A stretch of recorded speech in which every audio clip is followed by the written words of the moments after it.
Welcome to my channel. ఈరోజు మన ఛానల్లో గోరుమిరపకాయలు లేదా చల్లమిరపకాయలు ఎలా తయారు చేసుకోవాలో చూద్దాం. ముందుగా నేను అర కేజీ పచ్చిమిర్చి తీసుకున్నాను.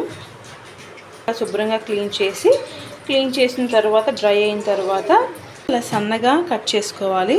ఇలా సన్నగా కట్ చేసుకుని విత్తనాలు మాత్రం రిమూవ్ చేయకూడదు, అలాగే ఉంచాలండి.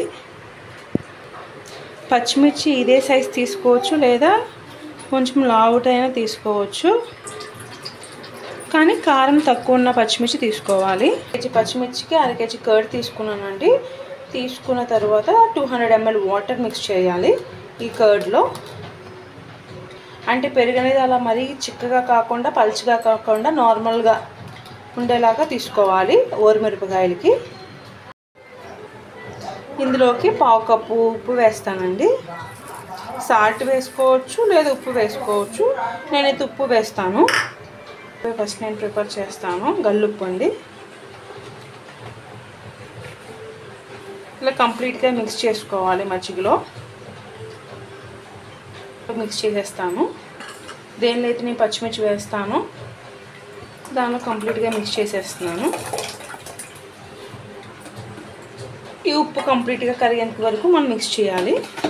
ఒక 2 minutes 3 minutes. అది మనం పలుచగా చేసుకోవాలి మజ్జిగ అనేది. ఇలా కంప్లీట్గా మిక్స్ చేసిన తర్వాత పసుపు వేస్తానండి.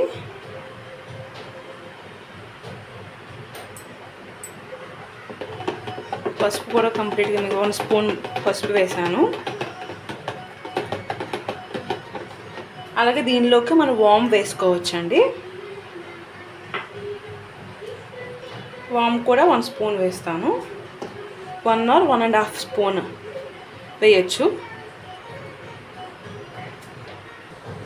ఈ పచ్చిమిర్చిని మజ్జిగలో వేసేసుకోవాలండి. ఇలా వేసుకొని మిక్స్ చేయాలి. ఆ ఉప్పు పసుపు కంప్లీట్గా దాన్ని అబ్జర్వ్ చేసుకుంటాయండి. ఇలా ఈజీగా మన ఇంట్లోనే మనం చేసుకోవచ్చు, అవుట్ సైడ్ బై చేయకుండా. మనం అవుట్ సైడ్ బై చేస్తే ఏంటంటే మనకి క్వాంటిటీ అనేది చాలా తక్కువ వస్తుంది అన్నమాట. ఫర్ ఎగ్జాంపుల్ పావు కేజీ ఓరుమిరపకాయలు బై చేస్తే మనకి దానిలో కొన్ని ఇస్తారు. ఎందుకంటే వాళ్ళు చేసేటప్పుడు ఉప్పు అనేది ఎక్కువ బాగా వేస్తారనమాట. ఆ ఉప్పుకి ఎక్కువ వెయిట్ అనేది తూగుతుంది. అప్పుడు ఆ ఉప్పుకే కంప్లీట్గా వెయిట్గా అయిపోతుంది, మనకి తక్కువ వస్తుంది అన్నమాట. తక్కువ వస్తాయి ఓరుమిరపకాయలు. అలాగే మన ఇంట్లో చేసుకుంటే మనకి ఎంత చేసుకుంటే మనకి అన్నీ వస్తాయి, ఎక్కడ రెడ్యూస్ అవ్వు. క్వాంటిటీ ఉంటుంది, దాంతోపాటు క్వాలిటీ కూడా ఉంటుంది. మనకు నచ్చినట్టు మనం చేసుకోవచ్చు అండ్ ఎప్పుడూ యూజ్ చేయొచ్చు. అండ్ దాంతోపాటు మెయిన్ పాయింట్ ఏంటంటే ఇప్పుడు మజ్జిగ తీసుకున్నాం కదండి, ఆ మజ్జిగ అనేది మనం కర్డ్ తీసుకుంటాం కదా, అదే కాదు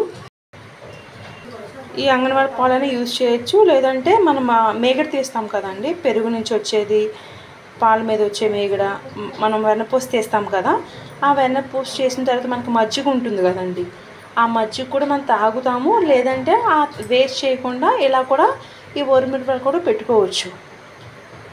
మన ఇంట్లో మనం వెన్నపూస చేసుకుంటాం కదా, పాల మీద వచ్చే మేగడ కానీ పెరుగు మీద వచ్చే మేగడతో కానీ చేసుకున్నప్పుడు మనం వాటర్ పోసి మిక్సీలో చేస్తాం కదా, ఆ వాటర్ అనేది మనం తాగేస్తాము. లేదంటే తాగకపోతే మనం ఇలాగా ఆ వాటర్లో పచ్చిమిర్చి వేసుకుని ఉప్పు వేసుకుని పసుపు వామ్ వేసుకుని ఇలా కూడా చేసుకోవచ్చు. అంటే నేనేం చెప్తున్నానంటే మన ఇంట్లో పెరుగు యూజ్ చేయొచ్చు, లేకపోతే ఈ అంగన్వాడీ వాళ్ళు ఇచ్చే ఈ పాలని యూజ్ చేయొచ్చు, లేకపోతే మన ఇంట్లో తయారు చేసే వెన్నపూసతో వచ్చే మజ్జిగతో కూడా మనం ఈ ఓరుమిరపకాయలు పెట్టుకోవచ్చు అని చెప్తున్నాను అనమాట. అలా నేను చేస్తాను, మీరు కూడా ఒకసారి ట్రై చేయొచ్చు. అండ్ ఈ కంప్లీట్ ఇలా చేసిన తర్వాత పక్కన పెట్టుకోవాలి. నేను ఓరుమిరపకాయలు నైట్ వేసానండి ఇలా మజ్జిగలో. ఇలా మార్నింగ్ కల్లా ఇలా అవుతుంది. ఇవి నేను ఇప్పుడు ప్రెజెంట్ బయట అవుట్ సైడ్ తీసుకెళ్ళి ఆరబెడతాను.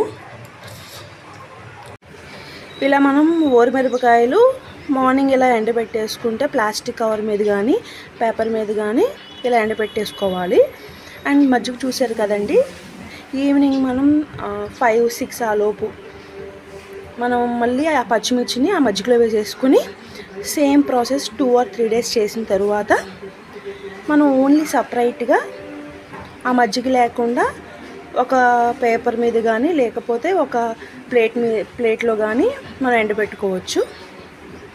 ఇంకా అలా ఒక వీక్లో కంప్లీట్గా ప్రిపేర్ అయిపోతాయి. మజ్జిగ అయిపోయేంత వరకు మనం ఎండబెట్టుకోవాలి.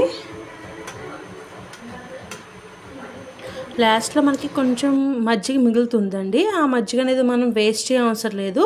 కావాలంటే మనం ఆ మజ్జిగకి మనం మొక్కలకి స్ప్రే చేసుకోవచ్చు కొన్ని వాటర్ క్వాంటిటీ పెంచుకుని. ఫైనల్లీ 1 week ఆఫ్టర్ ఇలా ప్రిపేర్ అయిపోతాయి. ఇప్పుడు మనం డీప్ ఫ్రైకి ఆయిల్ పెట్టుకుని వేయించుకుందాం. సిమ్లో పెట్టుకుని వేయించుకోవాలి. ఎందుకంటే ఆల్రెడీ ఇవి డ్రై అయి ఉన్నాయి కాబట్టి ఇంక ఫాస్ట్గా మాడిపోతాయి అన్నమాట. అందుకే సిమ్లో అడ్జస్ట్ చేసుకుని వేయించుకోవాలి ఆయిల్ బాగా హీట్ అయిన తర్వాత. చల్లమిరపకాయలు రెడీ అయిపోయాయి. వీటిని సాంబార్లో కానీ రసంలో కానీ కర్డ్లో కానీ సర్వ్ చేసుకుంటే చాలా టేస్టీగా ఉంటాయి. మీ సలహాలు సూచనలు కామెంట్ సెక్షన్లో షేర్ చేయండి. మరిన్ని నా రెసిపీస్ కోసం నా ఛానల్ని సబ్స్క్రైబ్ చేయండి. Thanks for